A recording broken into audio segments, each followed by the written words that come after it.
This is the New York Sports Machine on WICR.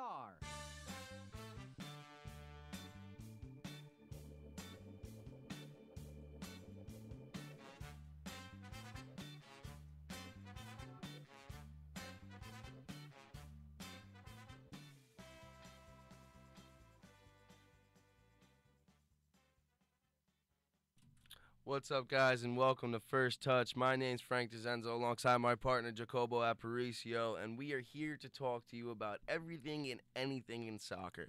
And our main topic here today is the FA Cup and the English Premier League.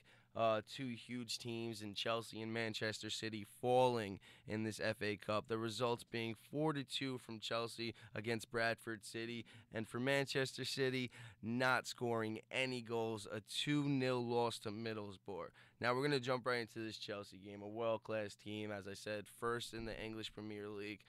Jacobo, what's up? What's going on with this team? Hello, everyone. Well, surprises happen, and in this kind of competitions like FA Cup, only one game to play. If you make any mistake, you're done. You're out. And that's what happened. Chelsea went to the game with some of their best players, like Cech. I mean, he's the backup goalkeeper now, but still, he's one of the best goalkeepers in the world. So they had Cech, they had Azpilicueta, they had Ramirez, Oscar, Drogba. They had world-class players. And they played against Bradford City, a third division team with no one that we knew before the game. But you don't play with your reputation, you play with your players. And Chelsea started winning 1-0. They scored another one, 2-0, and they really thought they had it absolutely done. But not. Bradford City still wanted to fight. They scored a goal.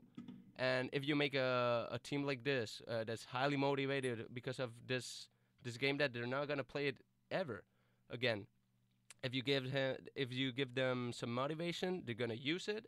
They're gonna and that's what happened. They finally turned up the game and they won 4-2. That's it. Right. Now back on the ropes in the second half, Mourinho brings in Fabregas, Willian both in the 70th minute, and then probably their top player on the entire team, Eden Hazard, in the 76th. What's going through Mourinho's mind in this second half as he's basically the entire game is getting lost and going through the fingertips of his hands? Yeah, I know. Mourinho tried to make those changes in order to give a new dimension to the game, to try to turn over again the game, to score 2 goals, but it was too late.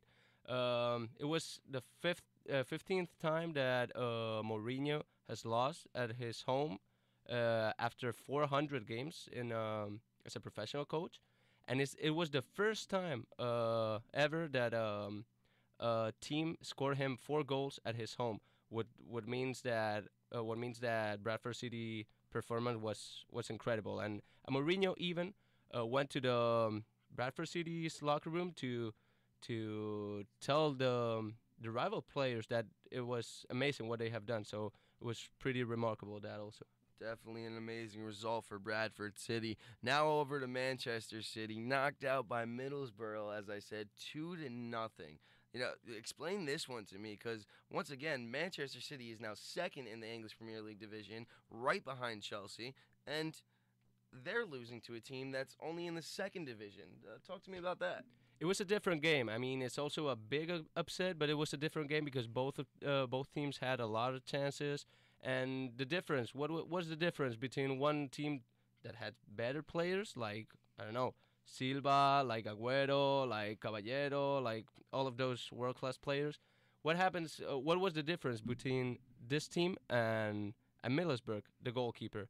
Tomás Mejías, the Spanish goalkeeper of Middlesbrough, did an outstanding game.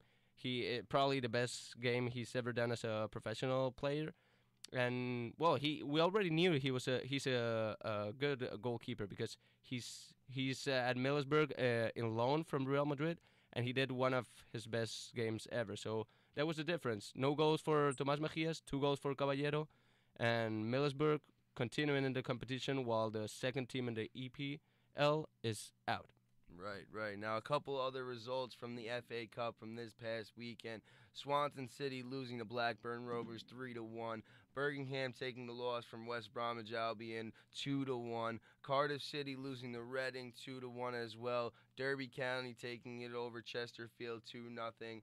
Preston and Sheffield United all knotted up at once. Southampton losing to Crystal Palace 3-2. Sunderland and Fulham will take the pitch again, once again, either this upcoming week or the week after. 0-0 was the score of that game. And Tottenham, another surprise to me, losing to Leicester 2-1. Tottenham, another big name team in the EPL. They're sixth in the division. Top names like Christian Eriksen, Eric Lamela, Soledado, I believe, is either on loan or still on the team right now. Yeah, he's still on the team, yeah. And, and a huge goalkeeper in Hugo Lloris from France. I mean, what's going on in this game?